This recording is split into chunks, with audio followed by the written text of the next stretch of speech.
আজ বানালাম চুনো মাছের টক। এই চুনো মাছের টক দিয়ে গরম ভাতের সাথে দুর্দান্ত লাগবে। চলো দেখাই এই চুনো মাছের টক কিভাবে বানালাম। প্রথমে চুনো মাছগুলো ভালোভাবে কেটে ধুয়ে পরিষ্কার করে নিলাম। এরপর এর মধ্যে দিলাম লবণ, তারপরে দিলাম হলুদ গুঁড়ো। এরপর একসাথে ভালোভাবে মাছগুলো মাখিয়ে নেব। মাখানোর পরে 10 মিনিট এটা রেখে দেব। চুনো মাছের টক যেহেতু হবে তার জন্য নিয়ে নিলাম তেঁতুল।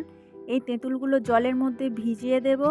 ভেজানোর পরে তেঁতুলটা ভালোভাবে কচলে নিয়ে তেঁতুলের মধ্যে থেকে কাঠটা বের করে নেব।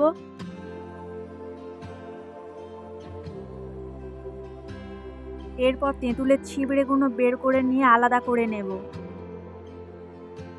তেলটা আগে থেকেই গরম করতে বসিয়েছিলাম। এরপর মাছগুলো তেলের মধ্যে দিয়ে ভালোভাবে মুচমুচে করে ভেজে নেব। দেখো কত সুন্দর মুচমুচে করে মাছগুলো ভাজা হয়েছে। এরপর সেই মাছ ভাজা একই তেলে মধ্যে দিলাম কালো জিরে, তারপরে দিলাম 2টো তেজপাতা আর 4টে শুকনো লঙ্কা। এগুলো লালচে লালচে করে ভাজা হয়ে গেলে এর মধ্যে দিলাম সেই তেঁতুল জলটা।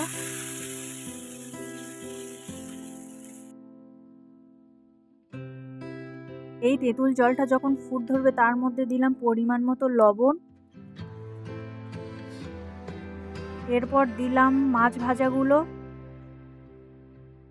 এরপর এটাকে ভালোভাবে ফোটাতে হবে। যখন দেখবে ফুটে ফুটে ঘন হয়ে এসছে তখন দিলাম পরিমাণ মতো চিনি। চিনিটা দিলে এর স্বাদ বাড়ে।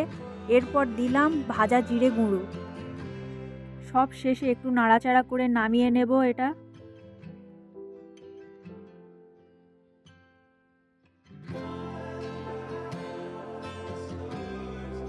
এই হলো চুনো মাছের টক রেসিপি। তোমাদের কেমন লাগলো তোমরা অবশ্যই করে কমেন্ট করে জানাও। চলো বাই।